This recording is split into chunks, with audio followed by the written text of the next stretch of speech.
ಕರ್ಮಿಣ್ಯೇವಾಧಿಕಾರಸ್ತೆ ಮಾ ಫಲೇಶು ಕದಾಚನ ಮಾ ಕರ್ಮಫಲ ಯೋತಿರುವ ಮಾತೆ ಸಂಗಸ್ವ ಕರ್ಮಿಣಿ. ಅಂದರೆ ಈ ಶ್ಲೋಕದ ಅರ್ಥ ಏನಂತಂದರೆ, ಶ್ರೀಕೃಷ್ಣ ಪರಮಾತ್ಮ ಏನು ಹೇಳಿದನಂತಂದರೆ, ನಿಮ್ಮ ಅಧಿಕಾರ ಕೇವಲ ಕರ್ಮ ಮಾಡಲು ಮಾತ್ರ. ಅಂದರೆ ನೀನು ಕೆಲಸ ಮಾಡು, ಫಲಾನುಫಲ ನನಗೆ ಬಿಡು.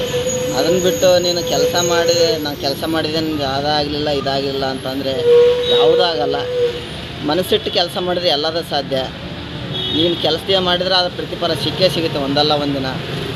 ಮನಸ್ಸು ಕೊಟ್ಟು ಕೆಲಸ ಮಾಡಿದರೆ ಎಲ್ಲದೂ ಸಾಧ್ಯ ಅಂತ ಶ್ರೀಕೃಷ್ಣ ಪರಮಾತ್ಮ ಹೇಳಿದ್ದಾನೆ. ಅಂದರೆ ನಾವೇನೇ ಕೆಲಸ ಮಾಡಿದರೆ ಅದರಲ್ಲಿ ಫಲಾಪೇಕ್ಷೆ ಇಟ್ಕೋಬಾರ್ದು.